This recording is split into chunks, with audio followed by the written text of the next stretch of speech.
Aleluia, glória a Deus. Hoje é dia novamente de nós estudarmos sobre a palavra de Deus. Hoje é dia que o Senhor nos abençoou com sabedoria, com graça, com discernimento. E o Senhor seja louvado por isso. Eu quero orar com as irmãs mediante esta palavra de Gênesis capítulo 41, a partir do 37.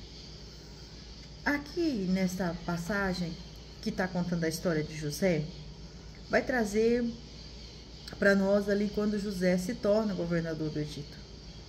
E isso é uma palavra muito vitoriosa, que nesse momento que a gente ouve essa palavra, a gente fica, nossa, como é maravilhoso, o Senhor fez na vida de José e tal. E o que às vezes a gente não se lembra é quanto tempo José já estava neste processo. Mas hoje, o que eu quero comentar aqui sobre essa história é que José, antes de chegar neste momento de se tornar governador, José passou por um momento de que ele era invejado pelos seus irmãos, passou pelo momento em que os irmãos faziam bullying com ele, né, falando, lá vem o filhinho do papai. Passou pelo momento que os irmãos tentaram matar, passou pelo momento que os irmãos jogaram ele na cova, passou pelo momento em que os irmãos venderam ele pro Egito, passou pelo momento em que ele foi ser escravo, passou pelo momento em que ele foi acusado pela mulher de Potifar, que ele foi preso, que ele foi esquecido pelos os colegas de prisão. Tudo isso ele tinha já passado. E aí, quando a gente lê aqui a palavra, dá a impressão assim que José foi vendido num dia, no outro dia ele se tornou governador.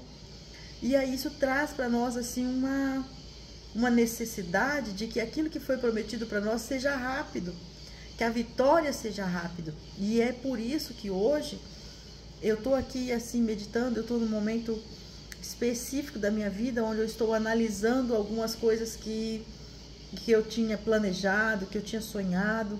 Todo ano nesse período é um período em que nós refletimos bastante, porque já estamos em novembro, já começamos a pensar o que é que está acontecendo nesse ano que eu tinha planejado e o que é que saiu do meu controle, como é que eu organizo isso para o ano seguinte. Então, eu não sei se todas as irmãs aqui faz projeto de vida, que estabelece metas, objetivos e tal, mas para mim isso é uma coisa tranquila de fazer, todo ano faço desde a minha adolescência, porque eu, sou contadora e tenho essa coisa do planejamento assim já na veia, porque eu gosto dessas coisas de organização. Mas isso não quer dizer que todos os anos eu faço acertos. Tem momentos em que é feito o planejamento e esse planejamento falha. Principalmente porque a gente tem que contar sempre com essas variáveis de terceiros. E essas variáveis de terceiros são assim as que, se a gente der um pouquinho de atenção para elas, elas nos tiram do foco e elas nos fazem perder o alvo. E é sobre isso que eu quero falar aqui. Então, quando a gente se lembra do dia que José recebeu tudo isso que eu vou ler aqui nessa palavra, e conta a vitória, diz, olha, Deus fez com José, vai fazer comigo também, porque Deus é fiel, porque Deus honra aqueles que nele confiam, porque Deus... É verdade, Deus faz mesmo. Só que nós não podemos esperar que isso vai ser fácil, ou que vai ser rápido.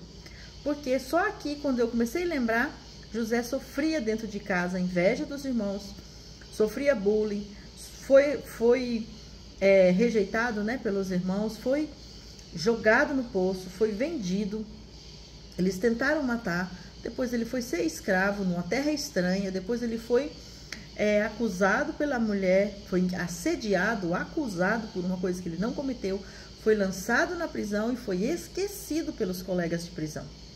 Tudo isso aconteceu. Então, é muita emoção guardada, emoção de dor, de sofrimento, de tristeza. E em tudo isso, José continuava perseverante, crendo que o Deus que ele servia iria livrá-lo daquele lugar. E que o Deus que ele servia iria mostrar quem ele era.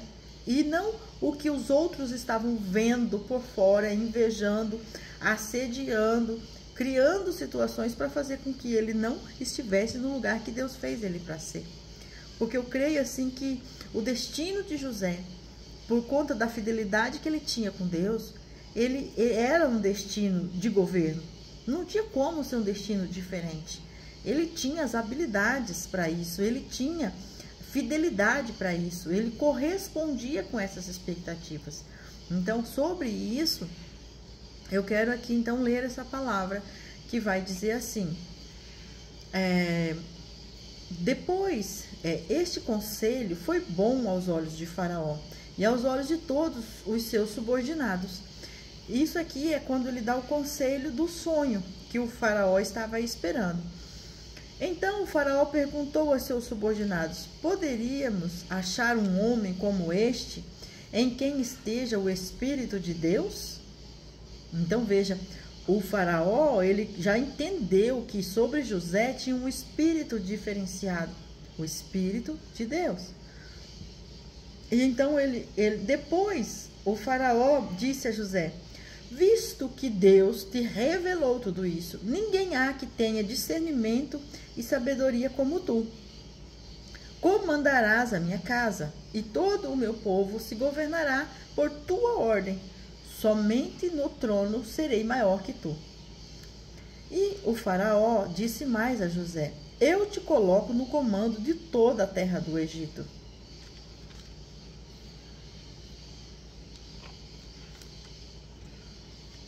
Eu te coloco no comando de toda a terra do Egito.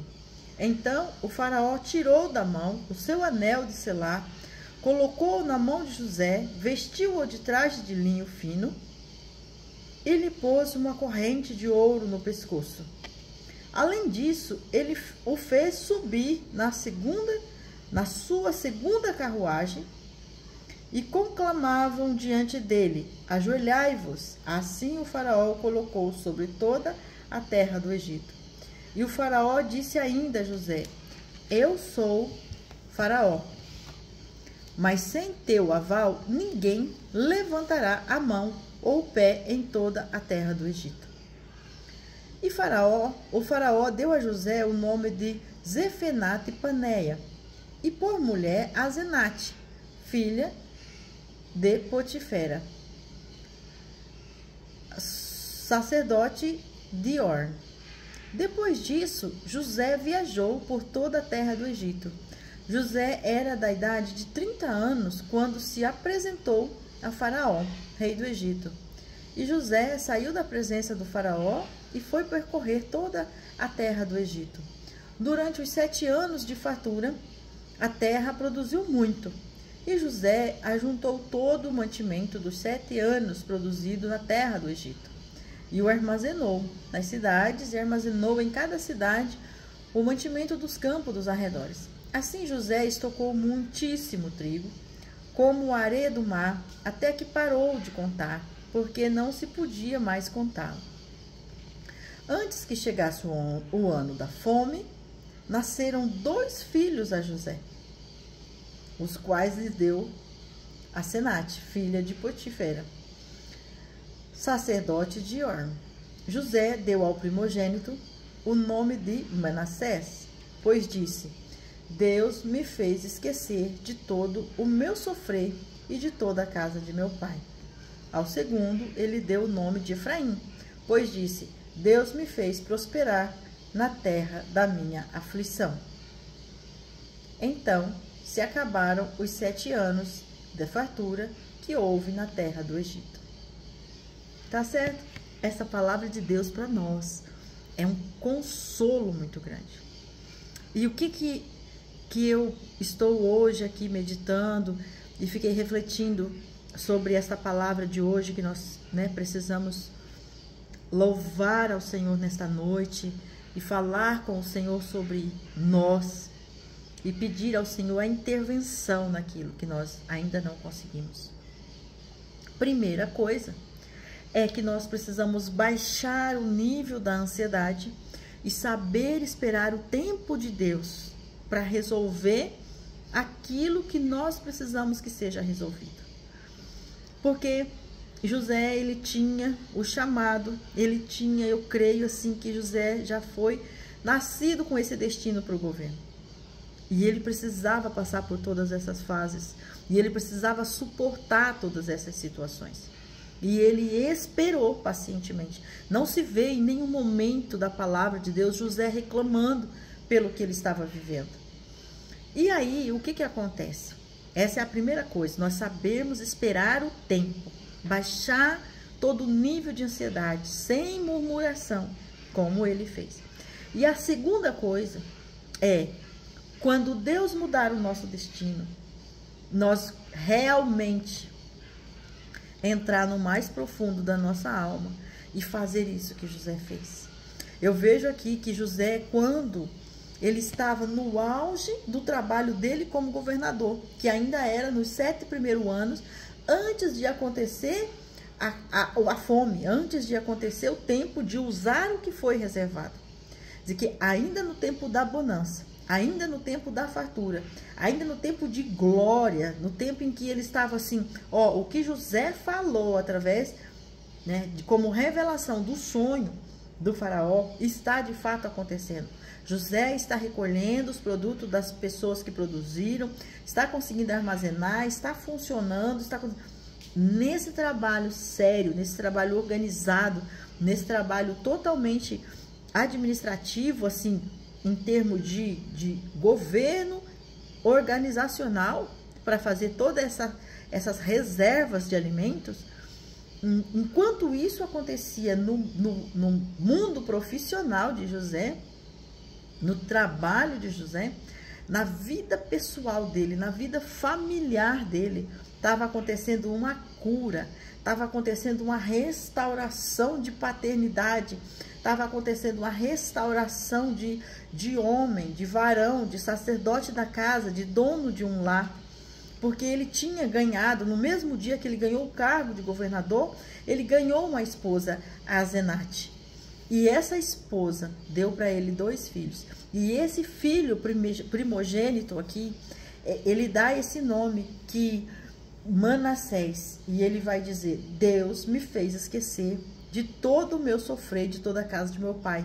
Como quem diz, chegou o tempo da bonança, o tempo da fartura, e não há porquê eu lembrar do passado, onde eu passava por bullying, por inveja, por aflições, por sofrimento, onde as pessoas me acusavam, me assediavam, me acusavam, me condenavam, me esqueciam, me deixavam para trás.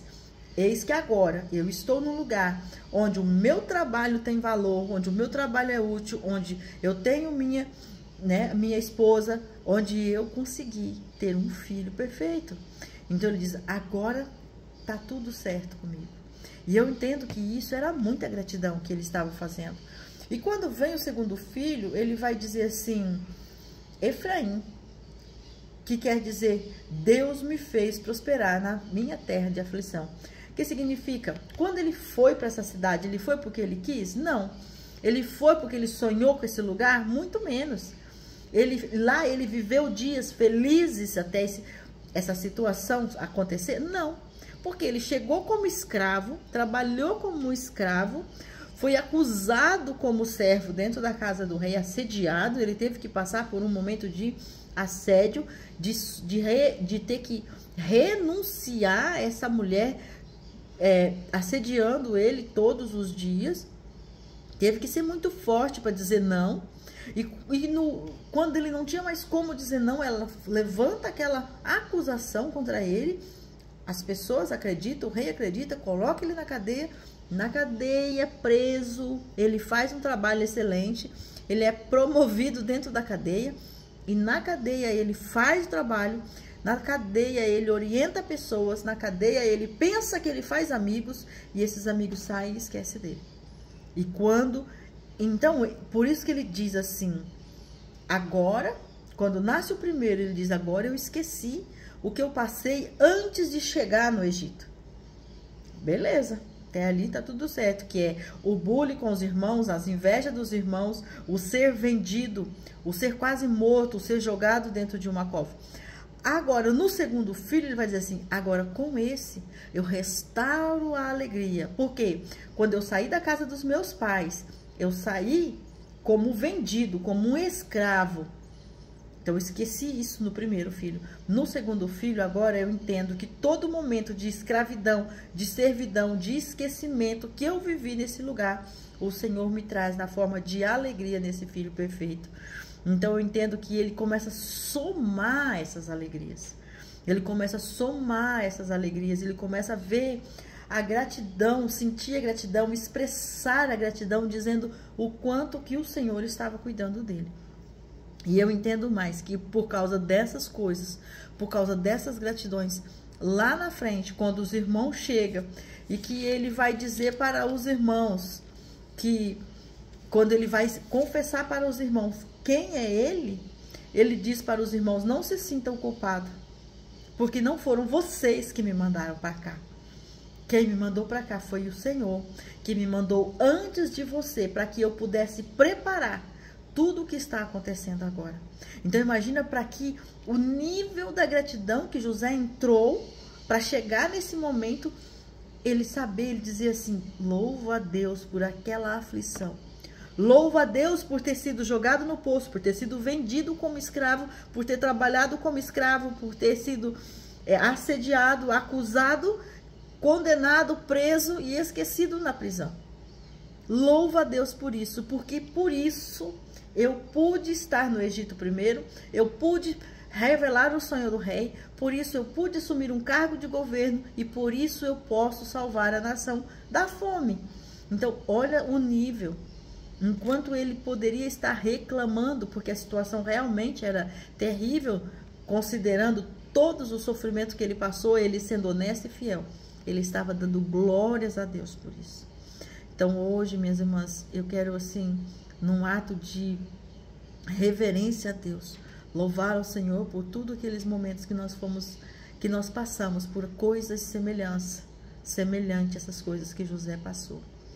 Hoje eu estou aqui numa cidade que representa bastante um tempo parecido com um desses tempos que José passou. E desde cedo, quando eu estava pensando sobre isso me veio muito forte, porque o Senhor é Deus. E lá na terra da aflição, o Senhor pode nos dar Manassés e Efraim. Lá na terra da aflição, o Senhor pode trazer a cura e a alegria, a restauração dos sonhos. O Senhor pode trazer uma nova história, ressignificando a dor do passado e colocando uma alegria enorme para o nosso futuro. Que o Senhor seja louvado na minha vida e na sua vida, porque Ele é grande e poderoso e Ele faz em nós e através de nós. E o nome dEle continua sendo glorificado. Amém, minhas irmãs? Fica com essa palavra para a glória de Deus.